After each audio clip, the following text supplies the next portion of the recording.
मंच पे जब आ रहा था तो कान में साउंड आया, पवन भैया जिंदाबाद। बट मेरे दिल में एक ही बात है, मेरे भाई सब जिंदाबाद। आपको पता है 5 घंटे से ये लोग धूप में हैं और कब से चला रहे हैं। हमारे पावर स्टार को बुलाइए, हमारे पावर स्टार को बुलाइए। थैंक यू सो मच भाई, आप सबको। क्या है, हम भी इंसान हैं, कितना ना भाग दौड़ हो गई बा जीवन में ना, कि हम लोग भाग जाते हैं। आज टाटा मोटर्स मां शक्ति परिवार से आपका भाई जुड़ गया है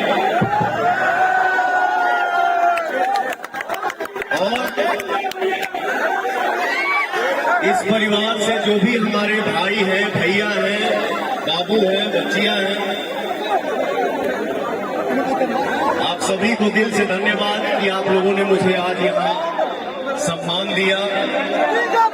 और मैं चाहूंगा कि इस परिवार से आप सभी जुड़ जाए। सर आपके ना मैं पहली बार मिल रही हूँ आपसे, तो मैं भी उतनी एक्साइटेड हूँ। मैं बस दिखा नहीं पा रही हूँ, तो मेरा एक सवाल है और मैं आपसे पूछना चाहती हूँ। सब कहते हैं पावर स्टार है, पावर स्टार है। मैं पावर स्टार से पूछना चाहती हूँ, पावर कहाँ से आता है?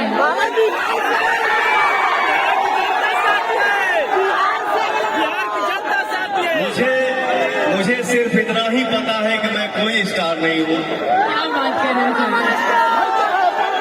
मैं जो भी हूँ अपने परिवार, अपने समाज, अपने माता बहन और अपने भाई भैया, चाचा बाबा के आशीर्वाद है और कुछ नहीं।